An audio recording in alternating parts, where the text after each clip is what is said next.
Un scrutin qui n'a visiblement pas intéressé les électeurs de la deuxième circonscription. L'abstention s'élève à 73,33% pour ce premier tour de la législative partielle, plus de 30 points supplémentaires par rapport à l'élection de juin dernier. Ce sera d'ailleurs le même duel que lors de la dernière législative. Jean-Noël Barrot et Maïté Karif Bédouani se qualifient pour le second tour.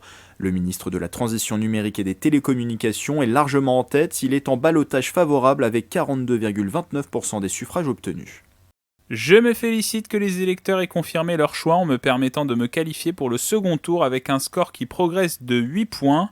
Au second tour, le choix est clair. Il y a d'un côté le camp des réformes, de la responsabilité de l'ordre républicain, et de l'autre celui de la NUPES de Mélenchon, du désordre et du chaos. En deuxième position, la candidate de la NUPES, Maïté Karif Bédouani, qui récolte 18,6% des voix, moins 4 points par rapport à la législative de juin. Un recul qui peut s'expliquer, selon elle, par la forte démobilisation des électeurs. Une abstention qui touche les jeunes générations. Une génération qui ne croit plus en nos politiciens. De quoi est-ce qu'on a besoin, en fait ? Est-ce qu'on a besoin de constamment, avec Jean-Noël Barrot, de constamment reculer sur les questions de climat, reculer sur les questions de droit social, de services publics, et du coup s'engouffrer dans une instabilité, une insécurité. Moi, je continue mon combat. En revanche, il n'a manqué que 182 voix à Pascal Thévenot, troisième avec un score de 17,8% pour se qualifier au second tour. Deuxième dans sa commune, le maire de Vélizy-Villacoublay arrive même premier aux loges en Josas.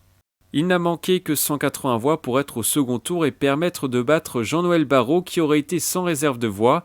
Malheureusement, la candidature de Laurence Trochu, tantôt candidate de la droite à Versailles, tantôt candidate d'extrême droite dans la circonscription, a été l'assurance vie de Jean-Noël Barrot.